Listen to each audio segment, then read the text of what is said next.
You're listening to the Infinite Banking Mastery Podcast. Did you know that you could build a tax-free pool of wealth that's liquid and accessible all your life while building your retirement nest egg? Gain full control of your financial future and stop relying on the government and banks. The wealthy have already discovered this wealth-building secret. Now it's your turn to get financially secure without following the conventional wisdom that keeps you in debt to banks. Now here's your host, Valerie LaRocque. Hello and welcome back to the Infinite Banking Mastery Podcast. Thought I would touch today on something that doesn't happen that often, has happened very seldomly in my career, but it did happen recently. So I thought I would share on the topic of feeling like you need to close your policy right away within the first few years, or maybe even the first year. If you have something come up, something happen, an illness, a job change, a job loss, something that happens that feels catastrophic, or maybe it is catastrophic and you're not sure what to do. You just started your policy. Maybe it's 1 year old or a few years old or not quite a year old. And so I thought I would cover just some options and talk it out with you.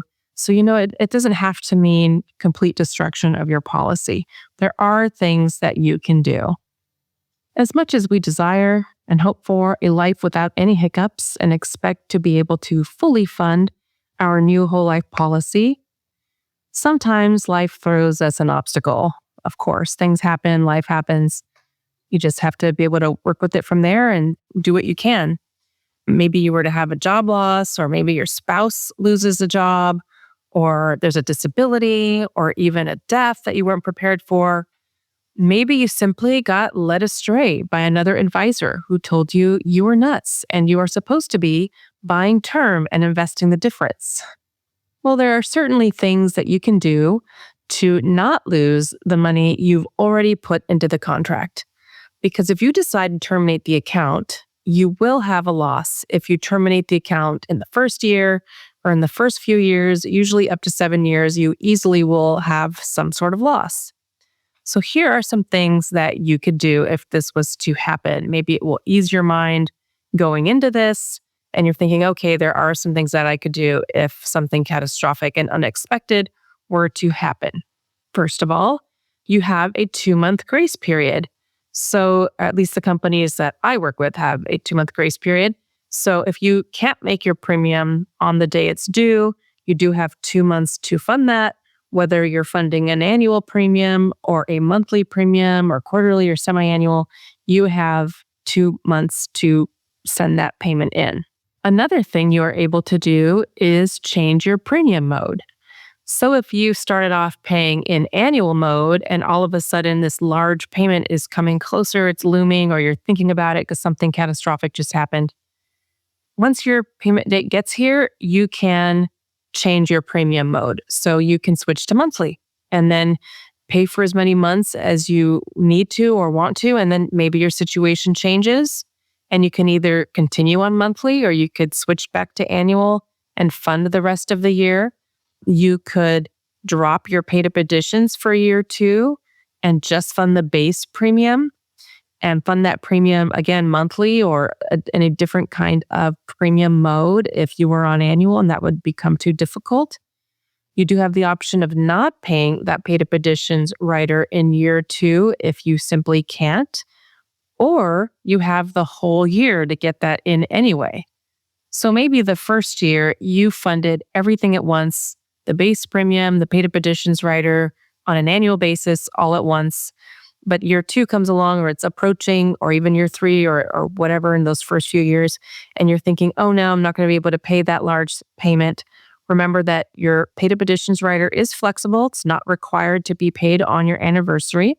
So you could make that change and not worry about that portion of the premium. And then you have the base premium that you could fund in full if you can, or change to monthly.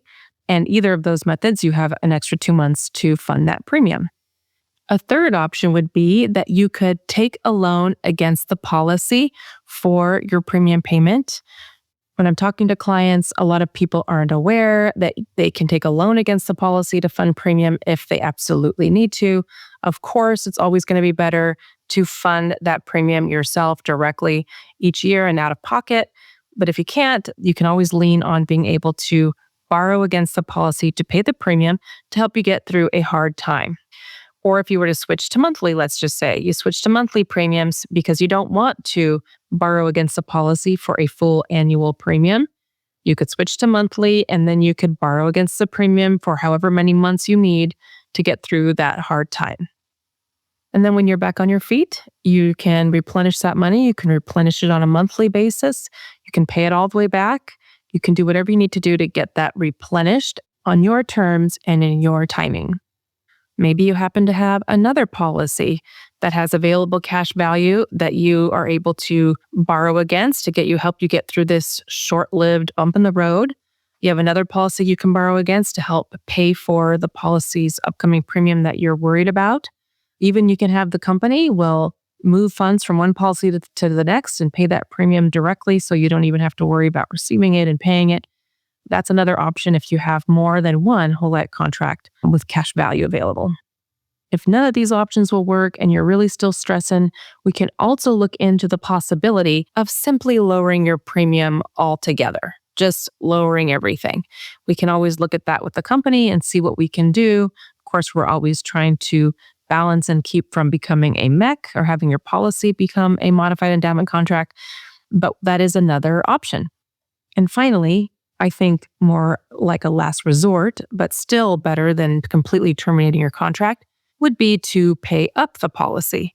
You can always ask the company to use the dollars you've already paid into the contract to do what's called paid up, reduce paid up. And they use those funds to pay the policy up so that you'd have no more premiums going forward.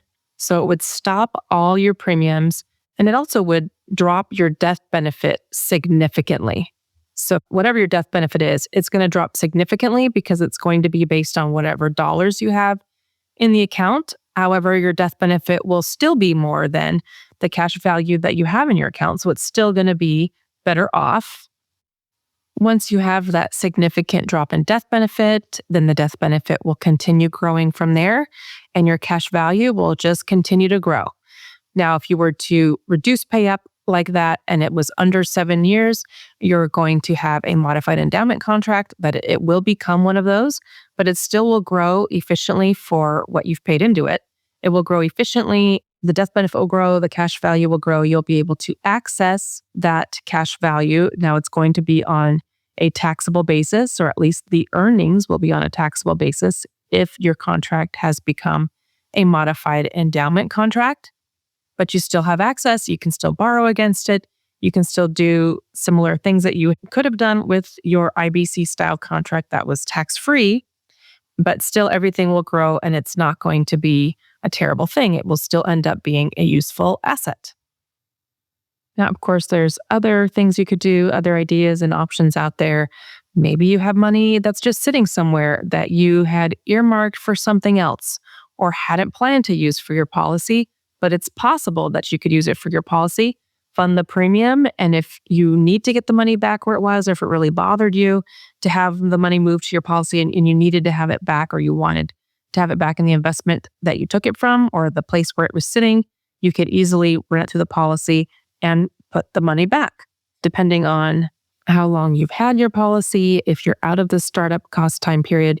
If you're still in those startup cost years and you move money from another account and you want to run it right through and pull it right back out to put it in the account that you pulled it from, and you're still in your startup cost years and you're only paying the base premium and no paid up additions, you may not have access to every single dollar you just paid into the contract just yet to borrow it back out and do that.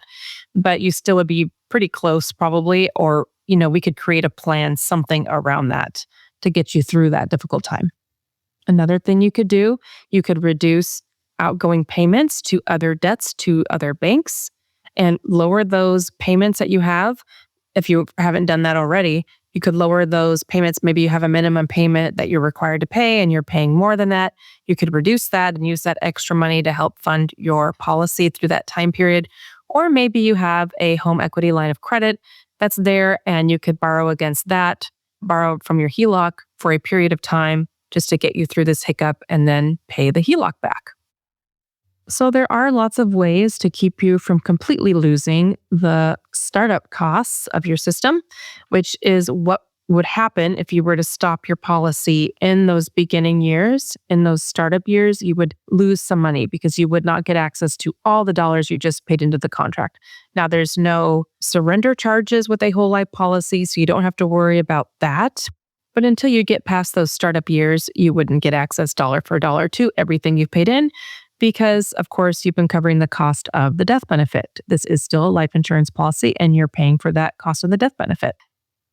Maybe in the event of a hardship for you, depending on your financial picture, there's a plan we could make where we would be able to get you through at least those first 7 years so that you could then pay up your policy. If at that time you needed to, maybe at that time you're good to go and you can just keep funding as planned.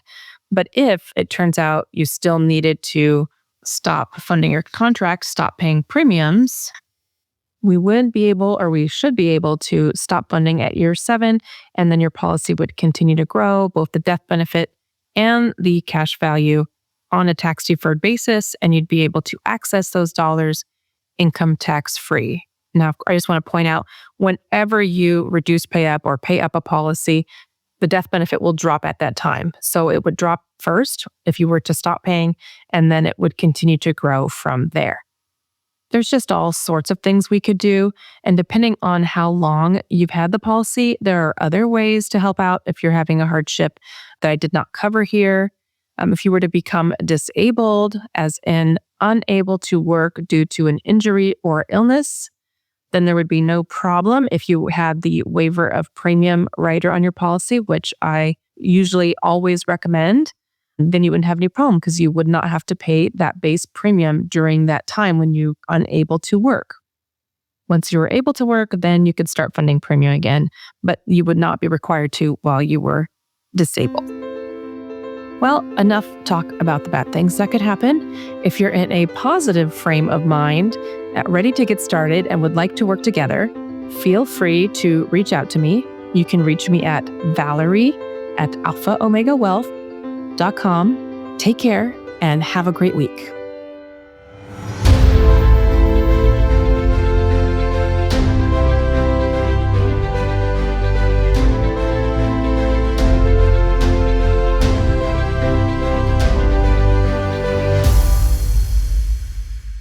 This is the podcastfactory.com.